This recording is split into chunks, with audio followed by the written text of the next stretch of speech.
Hello, നമസ്തേ. എൻ്റെ പേര് ജയൻ.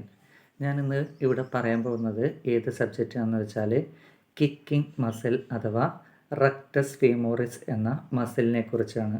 ഇതിൻ്റെ പ്രത്യേകത എന്താണെന്ന് വെച്ചാൽ ബ്രൂസ് ലീ, ജാക്കി ചാൻ, ജെറ്റ് ലി, ടോണി ജാ പോലുള്ള ആൾക്കാർ കിക്ക് ചെയ്യുന്നത് ശ്രദ്ധിച്ചിട്ടുണ്ടോ? അവർ ഒരു ഒറ്റ കിക്ക് തന്നെ എതിരാളിയെ 4-5 മീറ്റർ അപ്പുറത്തേക്ക് ചവിട്ടിത്തെറിപ്പിക്കും. അപ്പോൾ ഇത് അതിനുപകരിക്കുന്ന ഏത് മസിലാണെന്ന് വെച്ചാൽ റെക്ടസ് ഫീമോറിസ് എന്ന മസിലാണ്.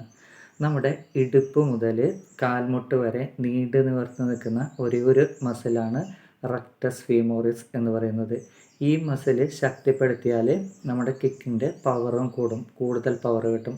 ഈ കിക്കിന് ഇത് വേഗത, ശക്തി, പിന്നെ ബാലൻസ് എന്നിവയ്ക്കെല്ലാം സഹായിക്കുന്നത് ഈ റെക്ടസ് ഫീമോറിസ് എന്ന മസിലാണ്.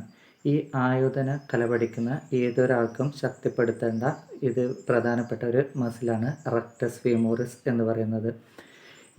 ഇത് ലിഗമെൻറ്റിനുണ്ടാകുന്ന ഉളുക്ക്, മെനിസ്കൽ ടിയറിങ് ഇതൊക്കെ തടയാൻ വേണ്ടിയിട്ട് സഹായിക്കുന്ന ഇതിൻ്റെ ഈ മെനിസ്കൽ ടിയറിങ് ഒക്കെ ഉണ്ടാവാനുള്ള സാധ്യത കുറക്കുന്നത് ഏത് മസിലാണെന്ന് വെച്ചാൽ ഈ റെക്ടസ് ഫീമോറിസ് എന്ന മസിലാണ്. ഇതിന് ശക്തിപ്പെടുത്തിയാൽ ഈ ഉളുക്ക് ഇതൊക്കെ ഉണ്ടാകുന്നത് സാധ്യത കുറയും.